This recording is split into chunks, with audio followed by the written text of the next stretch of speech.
स्वागत है। मैं हूं आपके साथ पी मैत्री त्रिपाठी। मनमोहन वैद्य के आरक्षण पर दिए बयान पर सियासी बवाल मच गया है। हंगामा बढ़ा तो मनमोहन वैद्य ने सफाई दी। इसी पर चर्चा करने के लिए हमारे साथ खास पैनल मौजूद है। हमारे साथ हैं बहस की शुरुआत करूं उससे पहले मैं जो तमाम लोग हमारे साथ जुड़े हैं उनका परिचय आपसे करा दूं।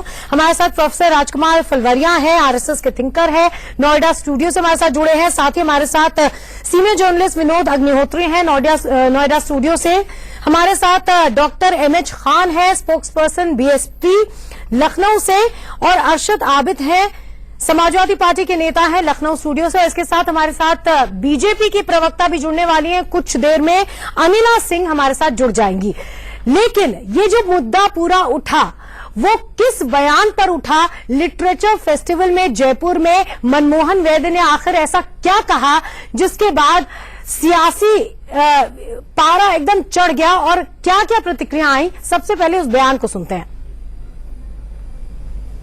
भारत में एक शेड्यूल ट्राइब के लिए अलग संदर्भ में आए हैं। इस हमारे समाज के बांधवों को हमने सैकड़ों साल तक सम्मान से, सुविधाओं से, शिक्षा से वंचित रखा है।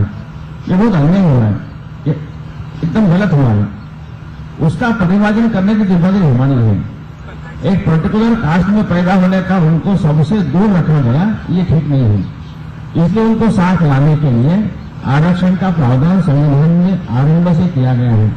यह भी कहा डॉक्टर आम्बेडकर जी ने कहा है कि किसी भी राष्ट्र में हमेशा के लिए ऐसा आरक्षण का प्रावधान लेना ये अच्छा नहीं है। जल्द से जल्द इसकी आवश्यकता निरस्त होकर सबको समान अवसर देने का समय आना चाहिए, ये भी उन्होंने कहा है। संघ आरक्षण के पक्षधर है और ये सामाजिक भेदभाव के चलते आया हुआ आरक्षण है, उस कारण ये आया है।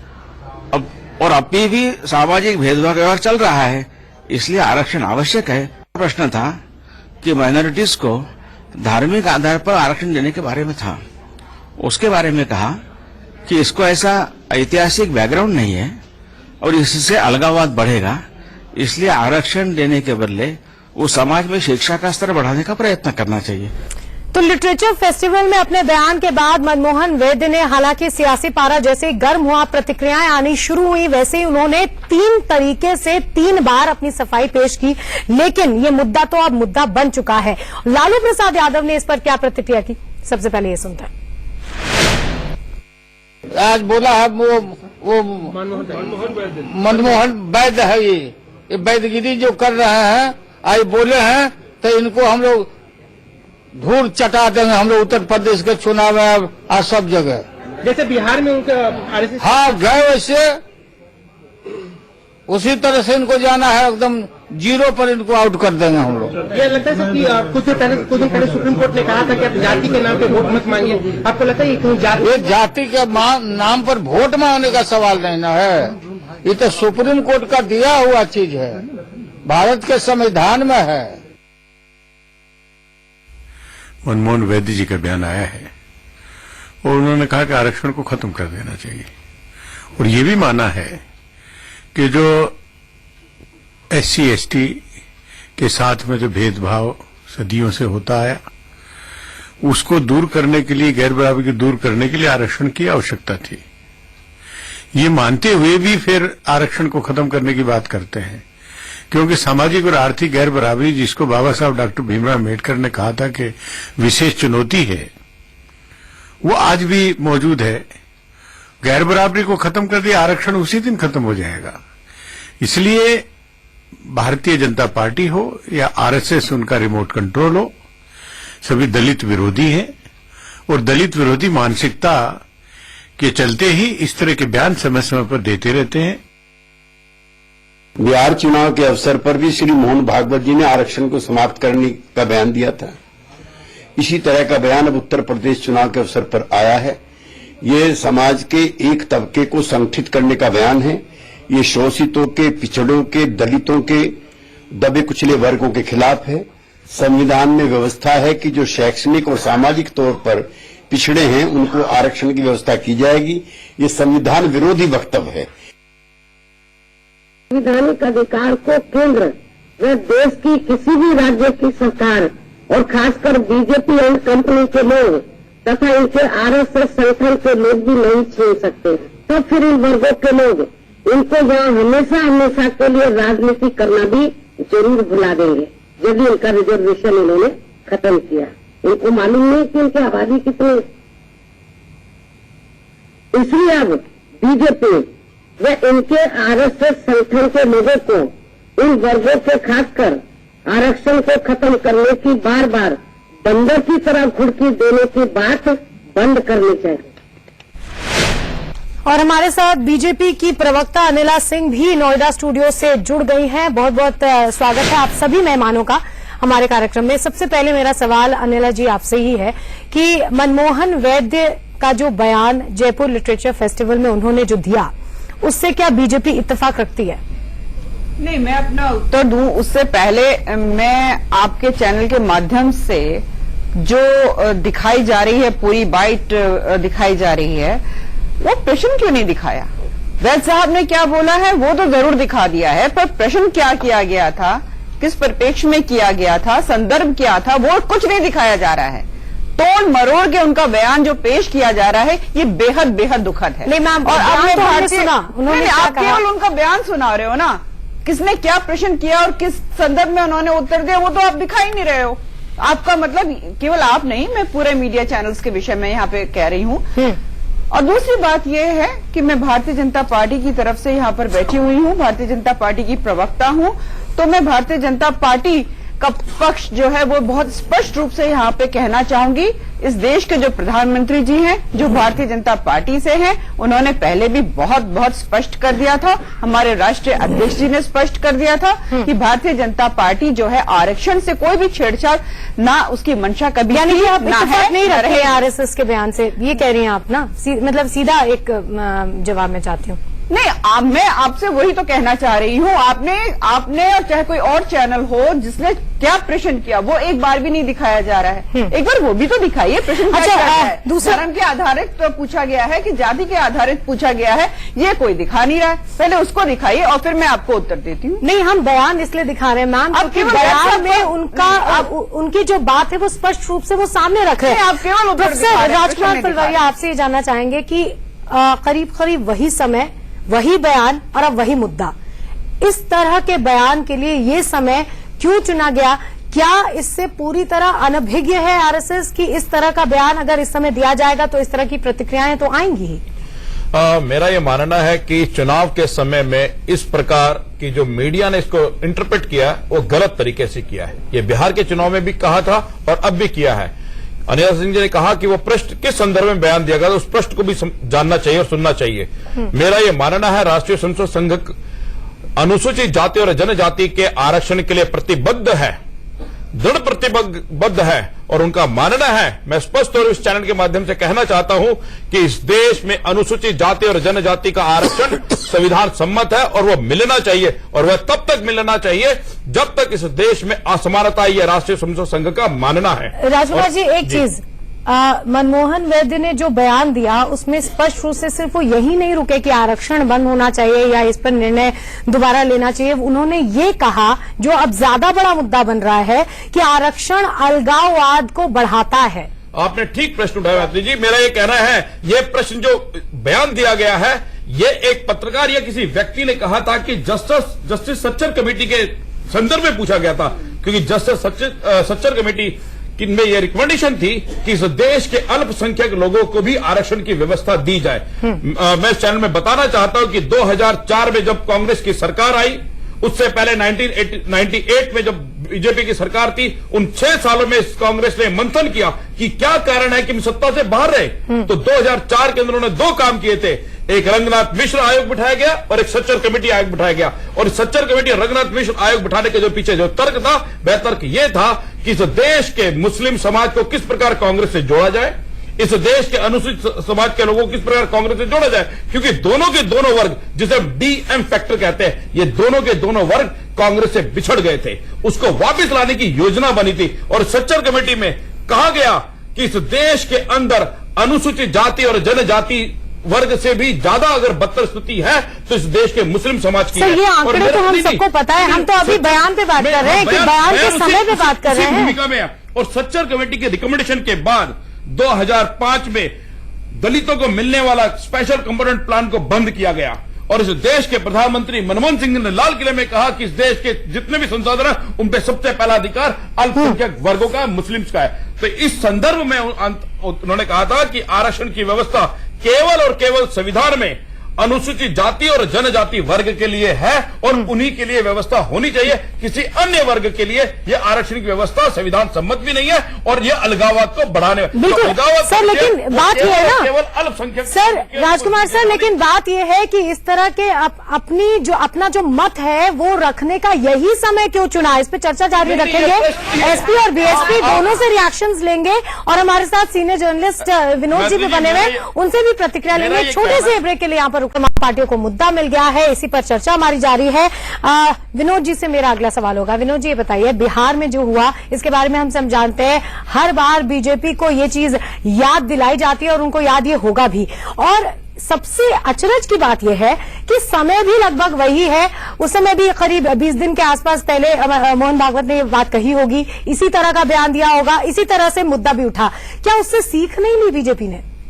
नहीं, मुझे लगता है, देखिए, राष्ट्रीय स्वयंसेवक संघ जो है, अभी प्रवक्ता उसके बैठे हुए हैं, इन्होंने स्पष्ट कर दिया कि संघ जो है दलितों और अनुसूचित जातियों और जनजातियों के आरक्षण के पक्ष में है। अनिला जी ने भी कहा कि भारतीय जनता पार्टी भी उसके पक्ष में है और संविधान के हिसाब से वो दिया हुआ और जब तक जारी है वो जारी रखेंगे। तो जब एक बार आपने ये फैसला कर लिया है सैद्धांतिक रूप से, तो बार बार उस पर ये अचानक ये बौद्धिक क्यों आ जाता है? कभी संघ प्रमुख जी का, कभी प्रवक्ता जी का, तो कहीं न कहीं कुछ न कुछ तो भीतर है जो मथ रहा है, जो समय समय पर अचानक प्रकट हो जाता है, ये मुझे लगता है। दूसरी बात यह है कि केंद्र में सरकार आपकी है, संघ के द्वारा दीक्षित सरकार, दीक्षित स्वयंसेवक देश के प्रधानमंत्री हैं, जो प्रचारक भी रहे हैं। लगभग आधी से ज्यादा कैबिनेट के जो मंत्री हैं वो संघ के शाखाओं से ही निकले हुए हैं। भाजपा स्वयं उस वैचारिक प्रतिष्ठान का ही एक अंश है जो संघ जिस वैचारिक प्रतिष्ठान से है। तो जब सब कुछ आपके हाथ में है तो मगर बार बार कहने की क्या जरूरत है? भागवत जी ने कहा, मनमोहन वैद्य जी ने कहा, तो समीक्षा कर लीजिए, बैठा लीजिए, समिति बना दीजिए, बिल्कुल, क्या दिक्कत आ रही है? ये इसको एक मुद्दा चुनाव के पहले बना करके कहीं न कहीं मुझे लगता है कि देखिए, भाजपा उत्तर प्रदेश में पिछड़ों और जो अपर जो सवर्ण है उनको मिला के एक मोर्चा बनाना चाहती है, सामाजिक मोर्चा, जो उसका टूट गया था पहले लोकसभा चुनाव में बना, उसको बनाए रखना चाहती है। तो अगड़ों में एक मैसेज देना है कि हम आरक्षण के पक्ष में नहीं है, लेकिन पिछड़ों और दलितों में मैसेज देना है कि हम पक्ष में हैं। तो पहले बयान दे दीजिए और उसके बाद फिर उसका खंडन कर दीजिए और कह दीजिए हम तो पक्ष में हैं, ताकि दोनों जो है भ्रम में रहे कि हाँ हम हमारी बात कही जा रही है। कुल मिलाकर रणनीति का ये हिस्सा है। अनिला जी बताइए आप। नहीं, बिल्कुल ऐसा नहीं है। देखिए, भारतीय जनता पार्टी को जो है मतलब टारगेट किया जाता है। इस देश के जो प्रधानमंत्री जी कौन टारगेट कर रहे हैं अनिला जी? बयान तो आरएसएस की तरफ से आया है। शुरुआत में जब मैं आई थी आपकी शो को मैंने ज्वाइन किया था, तब मैंने रिक्वेस्ट करी थी कि जो प्रश्न पूछा गया था और जो उत्तर दिया गया था, दो चीज होती है, तो केवल उत्तर क्यों दिखाया जा रहा है? प्रश्न भी तो दिखा दीजिए। क्योंकि मुझे मालूम है जो उत्तर उन्होंने दिया था वो इस पे आधारित दिया था कि धर्म को लेकर प्रश्न जो था होना चाहिए कि वो सीधे तौर पर आरक्षण के बारे में था। उन्होंने अपना मत रख दिया, तोड़ मार के दिखा दिया, जातिगत नहीं बोला था, धर्म के आधार पे बोला। अच्छा, आप बताइए क्या प्रश्न था? सच्चर कमेटी में आरक्षण की व्यवस्था की मांग की है, इस पर क्या आपका मत है? तो राष्ट्रीय स्वयंसेवक संघ का ये मानना है। नहीं, अब सुनिए ना प्रश्न। जस्टिस सच्चर कमेटी इस बात की रिकमेंड करती है कि इस देश में अल्पसंख्यकों को भी आरक्षण मिलना चाहिए। जो राष्ट्रीय स्वयंसेवक संघ का ये मानना है और संविधान का भी ये कहना है कि इस देश में केवल और केवल आरक्षण जाति के आधार पर है, क्योंकि इस देश में हिंदू समाज के अंदर ही जाति व्यवस्था है और हिंदू समाज में ही वर्षों तक किन्हीं भी कारणों से जाति के आधार पर शोषण हुआ है। इन्हीं शोषण के कारण राजकुमार जी, अगर नहीं ये सवाल कुछ भी रहता, आरक्षण पे उन्होंने अपना मत रखा। इस पे चर्चा जारी रखेंगे। हमारे साथ लखनऊ से भी दो गेस्ट जुड़े हुए हैं, हमारे साथ एमएच खान जुड़े हुए हैं लखनऊ स्टूडियो से। आरक्षण की व्यवस्था संविधान में है और संघ भी इसका विरोध कर रहा है। ठीक है, हम लोग समझ गया है, हर तरफ से प्रतिक्रियाएं आ रही हैं और ऐसा लग रहा है कि कई पार्टियों को बैठे बिठाए एक मुद्दा मिल गया है। लखनऊ से हमारे गेस्ट हमारे साथ हैं doctor MH Khan, spokesperson BSP, और अरशद आबिद है, लीडर समाजवादी पार्टी। सबसे पहले अरशद जी का रुख करूंगी। अरशद साहब, ये बताइए कि क्या आप मानते हैं कि बीजेपी को इस बयान के बाद बहुत बड़ा नुकसान होने वाला है उत्तर प्रदेश में और आप इसको पूरी तरह से भुनाने वाले हैं?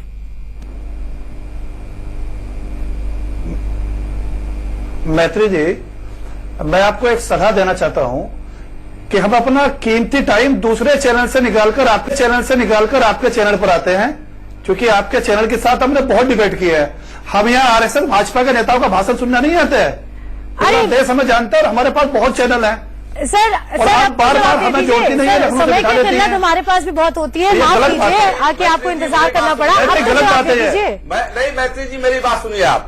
आप मेरी बात सुनिए मैत्री जी, मेरी बात सुनिए जी। मैं आपके वहाँ मैं सुन लीजिए। छोड़ रहे हो मैं आप यहाँ भाषण सुनवा रही है हमको बिठाकर। मैं सुनिए, हम यहाँ भाषण सुनने आए आरएसएस का। सर अभी जो वक्त है उसका डिग्रियां लेकर आए हो राजनीति में, पढ़कर लिख कर आए यहाँ तक। एंकरिंग कर रही हैं, एंकरिंग करना पहले सीख लीजिए आप। और दूसरी बात, मैं भाजपा आरएसएस का भाषण सुनने नहीं आया हूँ। मैं चल रहा हूँ, आज के बाद मुझे बुलाइएगा भी नहीं। मैं इस तरह का डिबेट नहीं करता हूँ। आप पहले एंकरिंग करना सीखिए। नहीं, मैं जा रहा हूँ, बिल्कुल नहीं, मैं बिल्कुल नहीं रुक सकता। सर जवाब तो दे दीजिए। ये तरीका नहीं है। आप मेरी बात नहीं सुनेंगे, आप बैठा कर भाषण सुनाएंगे मुझे। ये बताओ। अर्शद साहब आप बता दीजिए। मैत्री जी, आज के बाद ऐसा नहीं होना चाहिए। हम भी बड़े नेता हैं, बड़ी पढ़ लिख कर आए हैं। अरे सर अभी भी पॉलिटिकल साइंस डिग्री कर आए हैं, बहुत डिग्री हमारे पास है। हाँ सर जवाब तो दीजिए, जो मैंने सवाल किया जवाब दे दीजिए जी। हाँ अब जवाब ले लीजिए, जवाब ले लीजिए। भाजपा आरएसएस की पार्टी है, आरएसएस उसकी मां है और भाजपा उसका राजनीतिक संगठन है। और भाजपा के और भी अनुसांगिक संगठन है, विश्व हिंदू परिषद, बजरंग दल, शिवसेना, हिंदू शक्तिवाणी, हिंदू युवा मोर्चा, सामंतवादी मोर्चा, अब आप भी सामंतवादी सोच मोर्चा। तो ये सब जो आरएसएस के लोग हैं, ये दलित विरोधी, पिछड़े विरोधी, अल्पसंख्यक विरोधी और आदिवासी विरोधी हैं। ये देश के दलितों को, पिछड़े को, आदिवासियों को गुलाम बना के रखना चाहते हैं। अर्शद जी, ये चाहते हैं उनको रोटी ना मिले, कपड़ा ना मिले, मकान ना मिले और देश में सामंतवादी व्यवस्था वापिस आ जाए। तो ये लोग जो हैं, ये पूरी ताकत लगाए हुए हैं कि किसी भी तरीके से आरक्षण खत्म कर देना चाहिए, क्योंकि इन लोगों ने हजारों साल दलितों पर, आदिवासियों पर, पिछड़ों पर जुल्म किया है, अत्याचार किया है। लेकिन देश के दलित, पिछड़े और आदिवासी इनकी साजिशों को समझ रहे हैं। आप बिहार वाले विधानसभा चुनाव करा जाइए। जब बिहार में विधानसभा चुनाव होने जा रहा था, दलितों को नहीं क्यों? अरे सुनिए, आपको पता है समाजवादी पार्टी ने क्या किया है? आप मुझे ये बता दीजिए कि संविधान सभा में सदस्य कितने थे? नाटक मंडली, आपका भाषण, आपको नाटक देखने बैठी हुई हूँ मैं। नाटक आपके यहाँ एक प्रकोष्ठ है, बीजेपी में एक नाटक प्रकोष्ठ है जहाँ नाटक किए जाते हैं और सबसे भ्रष्ट, सबसे करप्ट और दंगा कराने वाले नेता भाजपा के अंदर है। पूरे देश में कत्ल कराते हैं, दंगा फसाद कराते हैं, खून की नदियां बहाते हैं और फिर बोलते हैं कि हम हमारे साथ सबका विकास। आपको देश की जनता से माफी मांगनी चाहिए। आपको शर्म नहीं आती झूठ बोलते हुए? जन्म में नहीं कर सकते। नहीं, आपको कोई कार्य नहीं किया प्रधानमंत्री ने। प्रधानमंत्री सबसे बड़े झूठे हैं। प्रधानमंत्री से भ्रष्ट कोई नहीं पूरे देश में। सबसे भ्रष्ट पार्टी भाजपा की पार्टी है। अरे आपसे ज्यादा काबिल हूँ, आपसे ज्यादा डिग्री है, आपसे ज्यादा और आप यहाँ पर और आप हमें बता रहे हैं कि भाजपा जो है कुछ कार्य नहीं करती दलितों और पिछड़ों के लिए। बता दीजिए, अरे हमारा प्रधानमंत्री खुद भी पिछड़ी जाति से है। अरे मेरा सवाल आपसे ये है कि संविधान सभा में दलितों का दर्द क्या होता है, गरीबों का दर्द क्या होता है? आप लोग क्या समझेंगे? आप लोग कुछ नहीं समझ सकते हैं। इस तरह की बहस करने का कोई मतलब नहीं है जब किसी की बात ही न सुनाई दे। खाल उतारते हो, पिछड़ों को मचलते हो, पूरी सामंतवादी व्यवस्था लाना चाहते। एक एक करके जाओ, एक मिनट। आपकी पार्टी ने मुझे ये बता दीजिए, ये भारतीय जनता पार्टी का चरित्र नहीं है। अनिला जी, अर्शद साहब, सदस्य कितने थे? अर्शद साहब, एक सवाल आप टाइम लगा, सिलसिलेवार तरीके से जवाब दीजिए तो समझ में आएगा लोगों के। आपसे ये जानना चाहेंगे, अनिला जी ये कह रही हैं, प्रोफेसर राजकुमार ये कह रहे हैं कि आप इतने बड़े पैरोकार अगर दलितों के बनते हैं तो आपने इतने वर्षों में क्या किया दलितों के लिए कि आप इतने बड़े पैरोकार होने की बात करते हैं? ये बताइए। हमने दलितों के लिए इतने काम किए। मैं गिनवाना शुरू करूं? हाँ करिए। मैं गिनवाना शुरू करूं? दलितों की बेटी की शादी के लिए जब इनकी सरकारों बताइए, में कौन से दल है? सामंतवादी की कहाँ पे? सरकार में कितनी दलितों की 10,000 रुपया बेटियों की? मिलता किस है, क्षेत्र में? हमने किस उसको बढ़ाकर जिले में? 30,000 रुपया किस किया। ब्लॉक में, किस गांव में, जरा उत्तर प्रदेश बताइए। के अंदर हमने दलितों को मैं आवाज चुनाव दी है। दे रही हूँ बैठ के हमने यहाँ पे। बाबा साहब के नाम पर डॉक्टर भीमराव अम्बेडकर महासभा का निर्माण किया। हमने बाबा साहब के नाम पर रोड कुछ नहीं बनवाए। किया, हमने कुछ बाबा नहीं साहब के किया, नाम पर सड़कें निर्माण तो बनवाई। कुछ अर्षद जी आपसे ये जानना चाहेंगे कि समाजवादी पार्टी ने किए अर्षद जी, ऐसे काम देश में किसी पार्टी की सरकार ने नहीं किए। आप दलितों के प्रोग्रेस के पैरोकार हैं, लेकिन ये आंकड़ों में भी पता चला है, हमने इस पर बहस भी की है कि सिर्फ जाति विशेष के रिक्रूटमेंट को लेकर बहुत ज्यादा सजग लगती है समाजवादी पार्टी। तो क्या सिर्फ एक ही वर्ग है ऐसा जिसको जरूरत है मदद आप की? गलत आरोप लगा रही है। अरे नहीं, सब जानते हैं कोई गलत आरोप नहीं है। ये तो कमाल है। इसका जवाब दीजिए ना। वे झूठ बोल रहे हैं आप। पार्टी की सरकार में सुरक्षित है। आप गुजरात गई, मध्य प्रदेश गई, गुजरात में दलितों को भाजपा की नहीं सरकार बढ़ाई ने- गई। अभी तो उत्तर प्रदेश की बात कर रहे हैं ना अर्षद साहब। ठेका दिया। ज्यादा बढ़ती हुई उन्होंने है। पैसे देकर ठेका जांच दिया। नहीं बढ़ाई और गई। वहाँ अर्षद की साहब, भाजपा है, अभी उत्तर प्रदेश की बात करिए ना। खाल उतार ली, आप उन्हें क्यों जंजीरों झूठ से बोल रहे बांधा, हैं? अच्छा नहीं उन्हें लग कुचल रहा। दिया। अभी आपने कहा मैं बहुत पढ़ा मैं दलित की बात कर रहा हूं मैं। लिख कर आते हैं अपनी और पार्टी के मध्य विषय प्रदेश आप। में दलितों की आए दिन गोली मारकर हत्या की जाती है। अर्षद साहब, अभी जो मैंने सवाल किया उसका जवाब दे दीजिए ना। मांगते हैं क्या तो हुआ उनको था? गोली मारकर उड़ा दिया जाता क्या है। हुआ था? और जरा हरियाणा में बताइए। भाजपा की सरकार में अरे जब भारतीय दलित जनता पार्टी अपने को बेटे जो को है, घोड़े पर बैठाकर दूध, उसकी बारात ले जाना चाहता है, अर्षद और साहब, भाजपा आरएसएस के लोग अभी उसको अरे, गोली मारकर अर्षद जी, हत्या दो कर प्रश्नों देते का हैं। जवाब देना चाहता मेरे हूँ। पास पूरी हिस्ट्री है। अर्षद जी, भाजपा की हर सरकार में अर्षद जी, जितना आपने अत्याचार कहा दलितों कि पर हो बाबा रहा है, साहब पिछड़ों पर हो अम्बेडकर के रहा है, बारे में आपके यही नहीं हो रहा है। समाजवादी पार्टी बहुत चिंतित है। मैं आपकी जानकारी करेक्ट करना चाहता हूँ।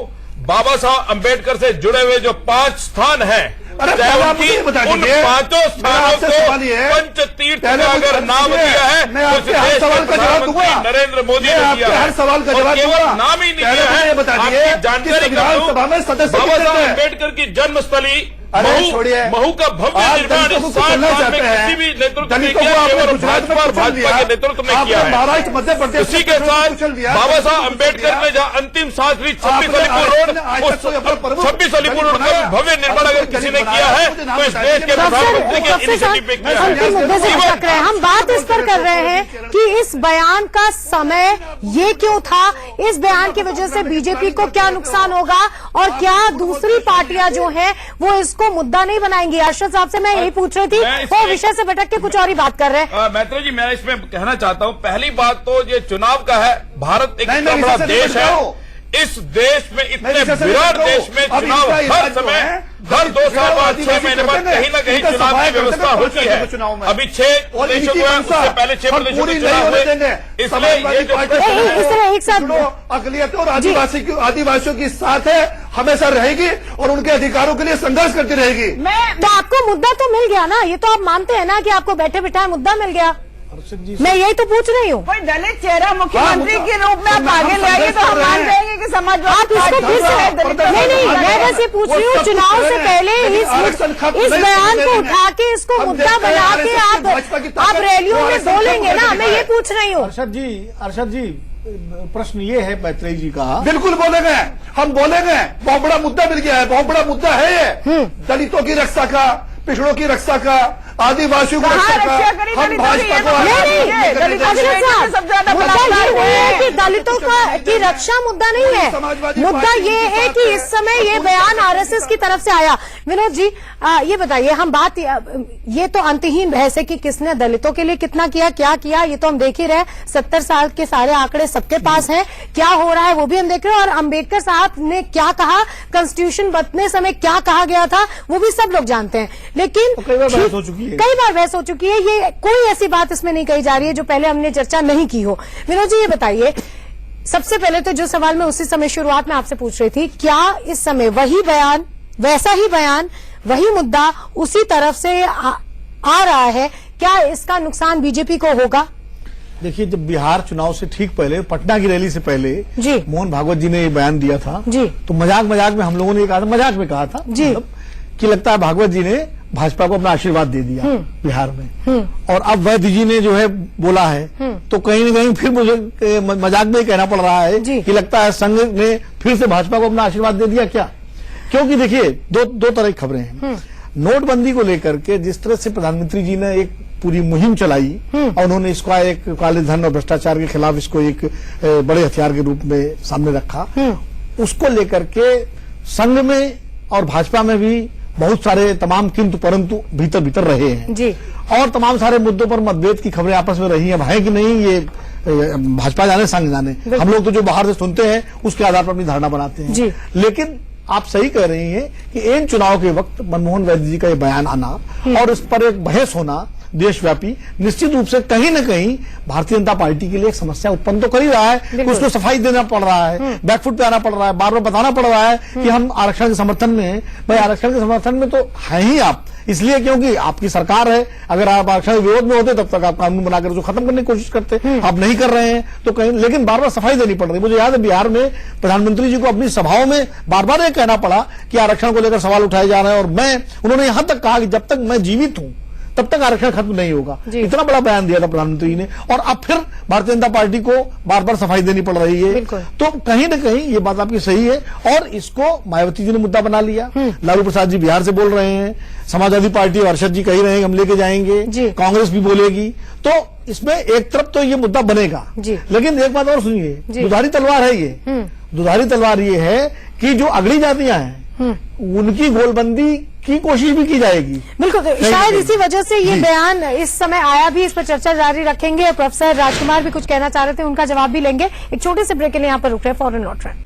मनमोहन वैद्य के बयान पर, उनकी सफाई पर और उसके बाद उठे सियासी घमासान पर हम लगातार चर्चा कर रहे हैं। हमारे साथ तमाम गेस्ट जुड़े हुए हैं। लखनऊ में से हमारे साथ अरशद आबिद जी हैं, समाजवादी पार्टी के नेता। अरशद साहब, ये बताइए, आप अभी कह रहे थे कि हाँ बिल्कुल आपको बैठे बिठाए एक मुद्दा मिल गया है और आप इसको चुनाव में उठाएंगे, लोगों के बीच रखेंगे, क्योंकि आप दलितों के पैरोकार हैं और निचले तबकों को उठाने के लिए लगातार आप प्रयासरत हैं, आपकी पार्टी प्रयासरत है। तो मुझे एक सिंपल आंसर दीजिए कि मायावती के टेन्योर के समय अंबेडकर ग्राम योजना शुरू की गई थी, उसको क्यों डिसकंटिन्यू किया गया?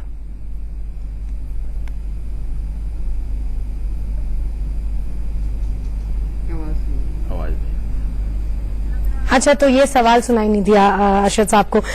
विनोद जी, आप कुछ बता रहे थे पहले प्रोफेसर साहब के पास, आप कुछ कहना चाह रहे थे ब्रेक से पहले। नहीं, मैं इस विषय में कहना चाहता हूं कि मीडिया और विपक्षी दल इस बात को, परम पूजनीय मोहन भागवत जी के समय भी जब उन्होंने कहा कि समीक्षा की जब बात कही तो उन्होंने समीक्षा जो शब्द इस्तेमाल किया तो वो इसलिए किया था कि इस देश के अंदर वंचित जो समाज है, अनुसूचित जाति और जनजाति समाज को जो आरक्षण की व्यवस्था दी गई है वो वास्तव में उन तक पहुंच नहीं पा रही है, उन तक आरक्षण पहुंच नहीं पा रहा है, उसकी समीक्षा होनी चाहिए, ना कि आरक्षण व्यवस्था। बिल्कुल समीक्षा होनी चाहिए। आया, मैंने इस प्रश्न को उत्तर देने का प्रयास किया। समीक्षा होनी चाहिए, लेकिन समीक्षा आरक्षण की नहीं, आरक्षण से वंचित जो लोग हैं, अनुसूचित जाति और जनजाति, सर, तो ये बात हमेशा चुनाव से पहले की याद आती है। ये समीक्षा कौन करेगा? नहीं, सरकार आपकी है, सरकार में 2.5 साल से आप हैं, खाली बयान से बात बनेगी। पहली बात आप इसको समझे, आप सामान्यतः कहते हैं वो एक सामाजिक संगठन है, राष्ट्रीय स्वयंसेवक संघ एक सामाजिक संगठन है और सामाजिक संगठन का नेतृत्व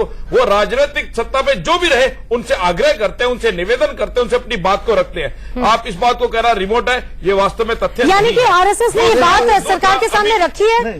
दूसरा, हाँ उन्होंने रखी है, जब जब मौका सर, मेरे पास समय बहुत कम है, हम कार्यक्रम खत्म करने जा रहे हैं। आपसे अनिला जी से अनिला जी, ये समझने का विषय है। आपकी सरकार है, आरएसएस का कहना है कि जो उनका मानना है ये तमाम बातें सरकार के सामने रखी जा चुकी हैं, तो क्या सामंजस्य इन मुद्दों पर नहीं बन पा रहा सरकार के बीच में, आरएसएस के बीच में, कि इस तरह के बयान आ रहे हैं बार बार? बिहार में हमने देख लिया और अब उत्तर प्रदेश, पंजाब, 5 राज्यों के चुनाव हैं। मैं फिर इस बात को कहना चाह रहा हूं कि बयान को दोबारा किस संदर्भ में, जी वो बात सुन ली, जी वो बात सुन ली अनिला जी। आरक्षण, जी एक मैं केवल आपसे यहाँ पे ये कहना चाहूंगी कि 60 वर्ष जो कांग्रेस ने इस देश की व्यवस्था को बिल्कुल ध्वस्त कर दिया, चरमरा दिया, जो गरीब था वो और ज्यादा गरीब हो गया, जो पिछड़ा था वो अति पिछड़ा हो गया, दलित जो है वो महादलित हो गया। अगर अगड़ी जातियों की बात करें तो उसमें भी आप देख लीजिए गरीबी रेखा से कितने लोग नीचे पहुंच गए। उस व्यवस्था को जब तक ठीक नहीं कर लेंगे हमारे देश के प्रधानमंत्री श्री नरेंद्र मोदी जी, तब तक आरक्षण कैसे समाप्त हो सकता है? तो ये तो देखिए विरोधी दल है, तोड़ मरोड़ के बयानों को पेश करते हैं, परंतु इस देश की जनता, उत्तर प्रदेश की जनता, चाहे वो पंजाब हो, चाहे वो गोवा हो, चाहे उत्तराखंड हो, चाहे मणिपुर हो, जहां जहां चुनाव होने वाले हैं, सब प्रदेशों की जनता, इस देश की जनता जानती है। एक पिछड़ा कार्यक्रम प्रधानमंत्री जो है वो हमेशा गरीब और पिछड़ों और दलितों के लिए खड़ा रहेगा। जी अच्छा, कार्यक्रम का अंत होने वाला है। अरशद आबिद जी के पास चलते हैं। अरशद जी, अंत में आपकी प्रतिक्रिया क्या है, संक्षेप में? देखिए, ऐसा है, हमारे देश में हजारों जातियां हैं और जो कमजोर जातियां हैं जैसे आदिवासी हैं, दलित हैं, पिछड़े हैं, उनको संविधान ने आरक्षण का अधिकार दिया है। संविधान ने, किसी आम आदमी ने नहीं दिया। और संविधान सभा में जो थे वो एक से एक काबिल, एक से एक पढ़े लिखे, एक से एक विद्वान लोग थे। जाहिर सी बात है, नरेंद्र मोदी जी से, मोहन भागवत जी से बहुत ज्यादा काबिल होंगे। तो उन्होंने जो सामाजिक, आर्थिक, शैक्षणिक तौर पर पिछड़े थे उनको आरक्षण दिया जी। और उस आरक्षण को जब संविधान ने दे दिया तो उस आरक्षण के तहत उनके जीवन में सुधार आया, उनके जीवन स्तर उनका ऊंचा हुआ, अच्छा हुआ। लेकिन अभी आरक्षण की लगातार जरूरत है। लेकिन आरएसएस, बीजेपी बार बार ये प्रयास करती है किसी तरीके से आरक्षण समाप्त कर दें, दलितों को कुचलते हैं, ठीक है। अंतिम प्रतिक्रिया मैं विनोद जी से लेना चाहूंगी। विनोद जी, यानी कि इस पूरी बहस के बाद ये तो मान ही लिया जाए कि ये जो मुद्दा है ये घूम फिर के उसी तरह की राजनीति की तरफ आ जाएगा जिससे बचने, चलिए उत्तर प्रदेश के चुनाव में, चुनाव भर उसी तरह चर्चा में रहेगा जैसे कि बिहार चुनाव में मोहन भागवत जी का बयान चर्चा में रहा। इसी तरह मनमोहन वैद्य जी का बयान उत्तर प्रदेश में समाजवादी पार्टी, बहुजन समाज पार्टी और कांग्रेस और इससे भाजपा विरोधी दल है वो उसको उठाएंगे भाजपा के खिलाफ, और भाजपा अपनी सफाई में उसकी सफाई देगी और ये मुद्दा लगातार हर सभा में चर्चा में रहेगा। बिल्कुल, और कहीं ना कहीं बीजेपी की कोशिशों को डिरेल भी करेगा। अंत में एक बात कहना चाहूंगा मैं जी, एकदम बहुत संक्षेप में। हाँ, संक्षेप में जी। स्पष्ट तौर पे आपको कहना चाहता हूं इस चैनल के माध्यम से, राष्ट्रीय स्वयंसेवक संघ आरक्षण के पक्ष में है और दृढ़ प्रतिज्ञित है कि आरक्षण की व्यवस्था अनुसूचित जाति और जनजाति के लिए जारी रहनी चाहिए। और ये कब तक रहनी चाहिए? जब तक समाज में असमानता है, समाज में अत्याचार है। और इसके बाद दूसरा ये व्यवस्था कब तक चलेगी, कहां तक चलेगी, इसका निर्णय इस देश का वही वंचित समाज, अनुसूचित जाति और जनजाति वर्ग। बिल्कुल, तो ये एक तरह से चर्चा बिल्कुल अंतहीन है, लेकिन ये तो साफ हो गया कि इलेक्शन से ठीक पहले इस तरह के बयान के आने के बाद एक तरह से तमाम पार्टियों को एक मुद्दा मिल गया है और इस बात को नकारा नहीं जा सकता कि इस बयान के बाद कहीं ना कहीं बीजेपी को नुकसान भी उठाना पड़ सकता है। सारे पैनलिस्ट को बहुत बहुत शुक्रिया हमारे कार्यक्रम में जुड़ने के लिए। यहाँ